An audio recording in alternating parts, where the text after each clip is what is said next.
Oi pessoal, tudo bem? Vamos iniciar aqui a nossa primeira aula, videoaula, né? Sobre a nossa matéria de direito penal.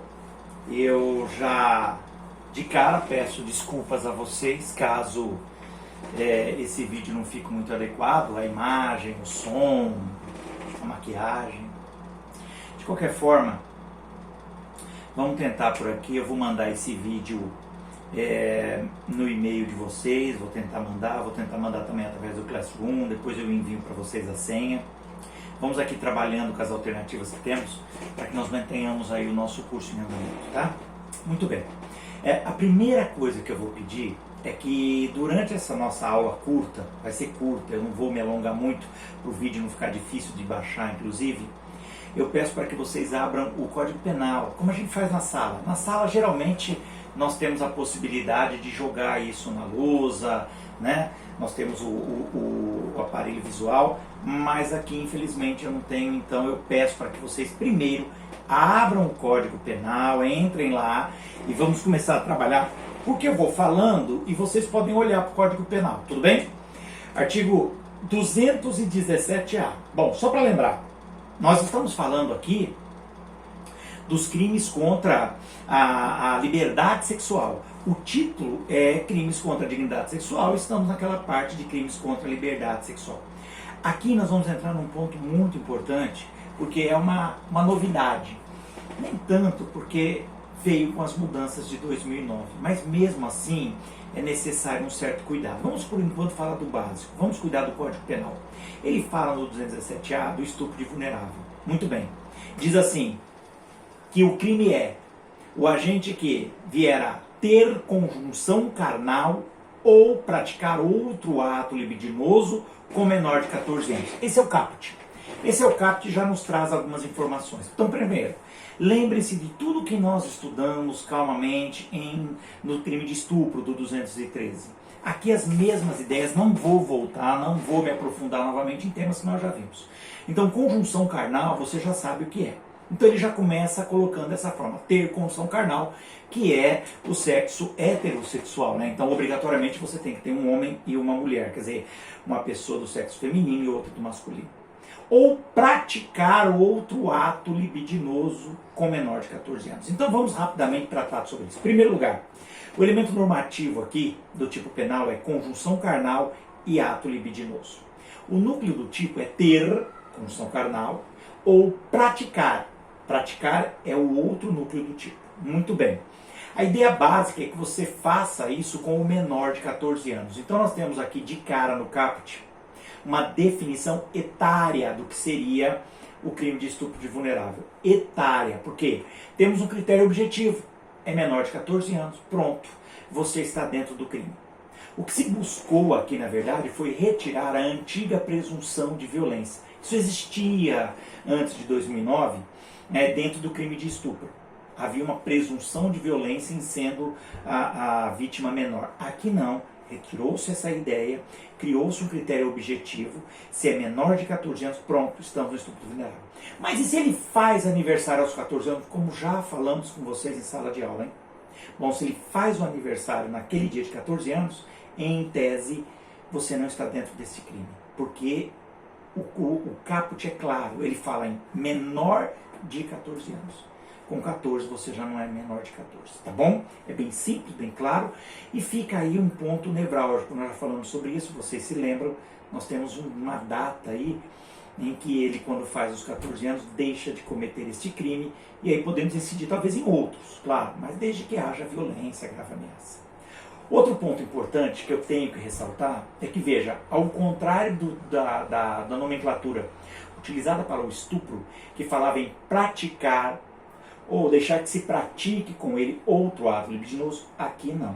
Aqui, de novo, ele é apenas, tal como nós vimos em incisos anteriores, em artigos anteriores, vocês lembram, no caso de fraude, aqui ele fala apenas em praticar. O que sobra para nós uma lacuna, lembram-se que nós falamos na última aula? Ora, e se ele não praticar? E se a outra pessoa praticar nele? Entendeu? Então nós estamos falando das outras diversas modalidades sexuais que existem, em que o agente, o criminoso, ele efetivamente não age. ele não tem a condição carnal. Ele especificamente não executa, não praticar outro ato libidinoso. Quem pratica, quem faz algo é a vítima. A vítima.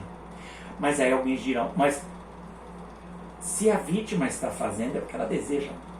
Olha, lembre-se que aqui o detalhe é o menor de 14 anos. Tá? Não importa o desejo, a anuência. Tá? Aqui o dissenso, lembra do dissenso? Contrariedade com a conduta. Aqui é desprezível, você não tem necessidade de considerar o dissenso. Mesmo que a menina ou o menino com 11, 12 desejem o ato sexual, isso não vai importar. Entendeu?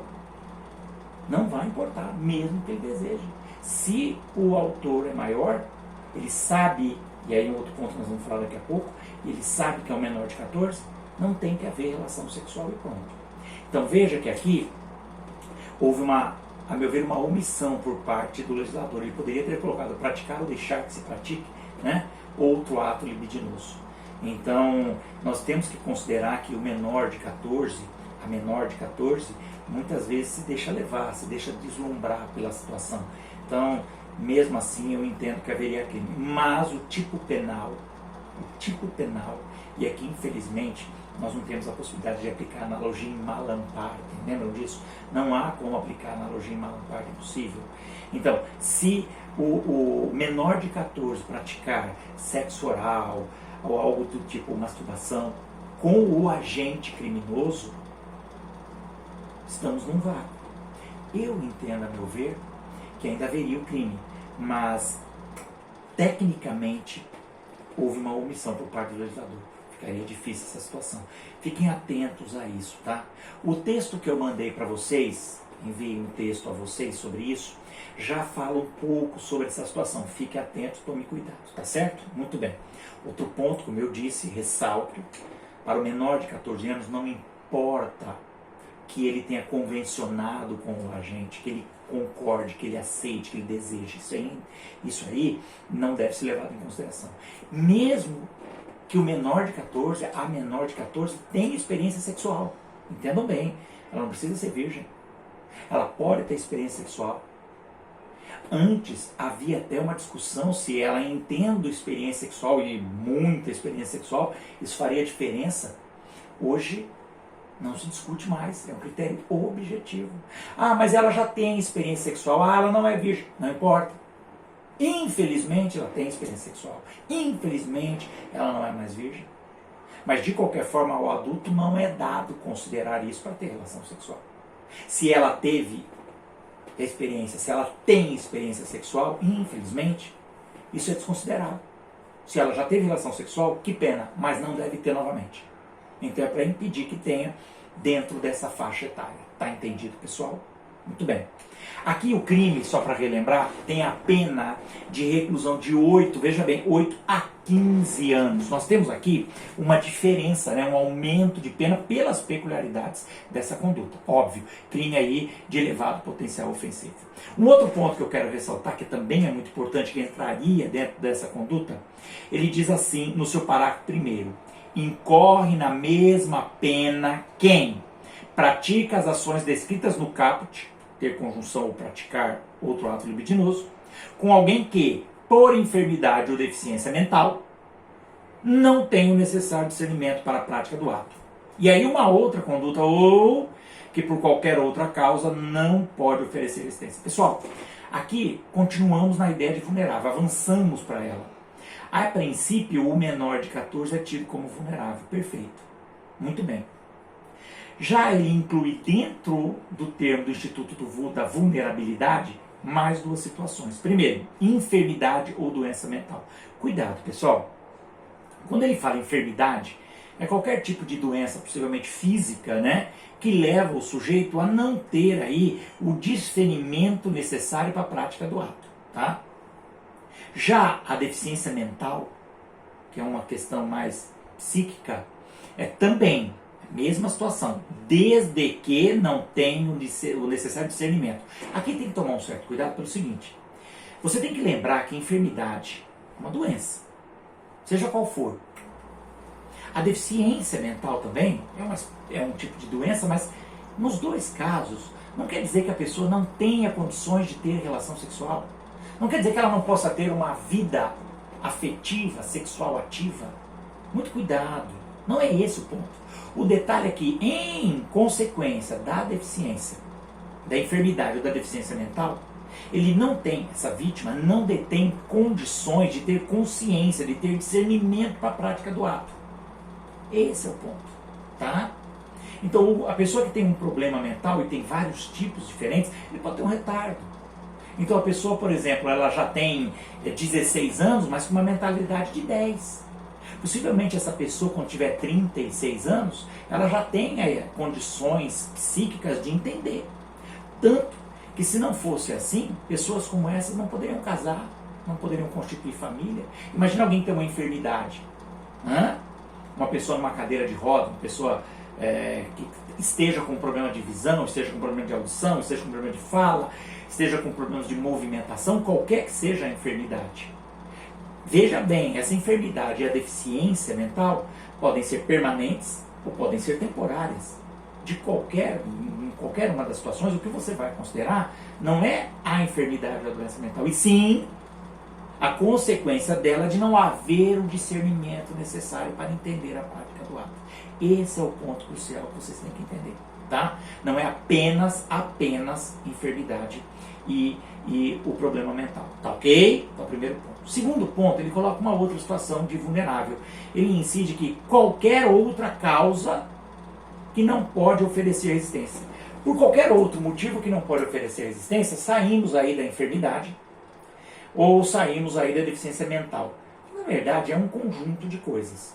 Nós teríamos, por exemplo, a pessoa que não tem condições de oferecer resistência ou teve esta diminuída, por exemplo, por ingestão de álcool involuntária, porque o agente lhe deu alguma droga para que ele não pudesse aí oferecer resistência. A pessoa que está em coma, a pessoa que está em sono muito profundo, até às vezes por um remédio ou algo assim, a pessoa que está completamente alcoolizada, sem condições de se mexer. Veja que é diferente, hein? Se você ingeriu álcool numa quantidade em que você perde o seu discernimento, desde que seja involuntário, poderia entrar como vulnerável. Se você bebeu a ponto de cair e desmaiar, ou estar num estado em que não consegue nem movimentar os braços para poder reagir, e alguém vem e abusa, quer dizer, tem relações sexuais sem que você possa reagir, estamos dentro da questão do vulnerável. Agora veja bem, muito cuidado. Se a pessoa ingere álcool voluntariamente, justamente com a intenção de muitas vezes criar coragem, ou se ela utiliza de alguma droga justamente para estimular os seus sentidos, para que ele possa realizar alguma conduta sexual extremada, aí neste caso você não pode considerá-la como vulnerável. O próprio Nurt tem nos comentários que eu passei para vocês, tem um pequeno texto que fala sobre isso, tá? A definição dele, que inclusive já é uma sentença anterior que nós temos. Quer dizer, é preciso bom senso na hora de verificar, tá? Muitas vezes, como eu disse, a pessoa ingere álcool ou usa de uma droga para buscar coragem a realizar determinados atos. Não é esse o caso, tá? Aqui, de novo, considerem enfermidade, doença mental, qualquer outro meio que impeça, que possa impedir a resistência, mas, sobretudo, nos dois primeiros casos, a pessoa perde a condição de discernimento ou não tem. De novo, se for temporária ou permanente, isso só vai ser definido através de perícia. Então é preciso uma perícia para definir se o sujeito tinha ou não, naquele momento, condições de discernir sobre o ato dele. Lembra que a doença mental pode ser um surto, pode ser temporário, então é preciso que haja aí uma perícia, tá bom? Mas a perícia é para verificar não o estupro em si, que nós já falamos sobre isso na parte de estupro. A perícia vai ser para verificar justamente se a pessoa tinha ou não condições de discernir a prática do ato, ou se ela tinha condições de oferecer ou teve diminuída a sua resistência. Tá certo? Bom, vamos parar por aqui para que o vídeo não fique muito longo. Analisem com calma o vídeo, ouçam novamente. Qualquer dúvida, entre em contato comigo pelo WhatsApp. Nós ainda vamos utilizar bastante o WhatsApp. Qualquer dúvida, mandem. Eu vou tentar numa próxima vez mandar áudio talvez áudio seja mais fácil até, tá ok? E, por favor, mande os seus comentários, me deem um feedback, se vocês entenderam, se o vídeo foi adequado, se foi plausível, tá certo? E a gente vai continuando aí o nosso trabalho. Vou enviar esse vídeo por e-mail, vou enviar material didático por e-mail, vou criar um Classroom para que também essas duas modalidades, o material seja enviado por lá, e vou tentar mandar também pelo WhatsApp. Quer dizer, as formas de vocês terem esse material vão ser diversas. Vamos ver aquela que é mais interessante, que é mais fácil para a gente utilizar, tá certo? Forte abraço a vocês, bons estudos, boa aula!